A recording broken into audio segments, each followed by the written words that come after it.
So, bumili kami ng pet eye care drop. So, ganyan kasi ang itsura nitong pusa namin na si Sarah. O, tingnan nyo mata niya, o. So, kaya bumili kami para sa mata niya.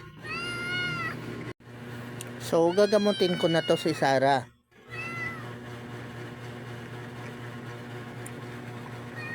Isang pang mata, bibi.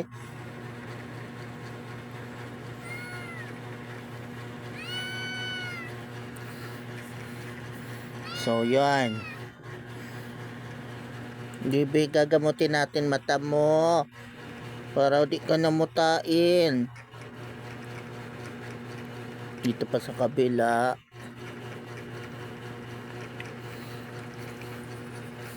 Dilat mo mata mo, bibi.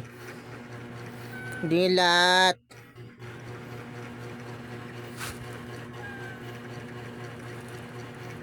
Idilat ang mata ng bibi. O, dito sa kabila.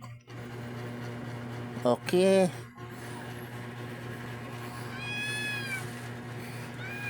So, ganyan kasi ang mata niya, o. Anyway, pinatakad na namin. So, sooner or later, magiging maayos na to si Sarah. Anyway, malakas naman siya kumain. Sarah, kain na ulit. Yan guys, malakas naman siya kumain. Ayun, o.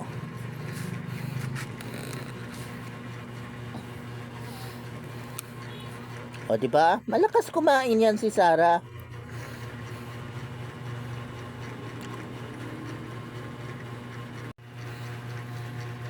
So, ang sabi dito, ang nakalagay, asan na ba nakalagay dito? 2 to 5 drops per eye at 1 to 2 times daily. So, para po to sa mga aso at pusa. Okay? Na nagmumuta. Katulad noon ni Sarah. So, dalawa sila magkapatid, pero yung isa okay naman. Si Sarah, binilihan namin ng gamot. Oh, hi! Hi, Bongbong. Ito si Bongbong, ito si Sarah. Ito si Bongbong. At ito si Sarah. Mga malalakas na yang kumain. Kain na, Bongbong. Kumain ka na. Ayaw mo pa? Bahala ka man.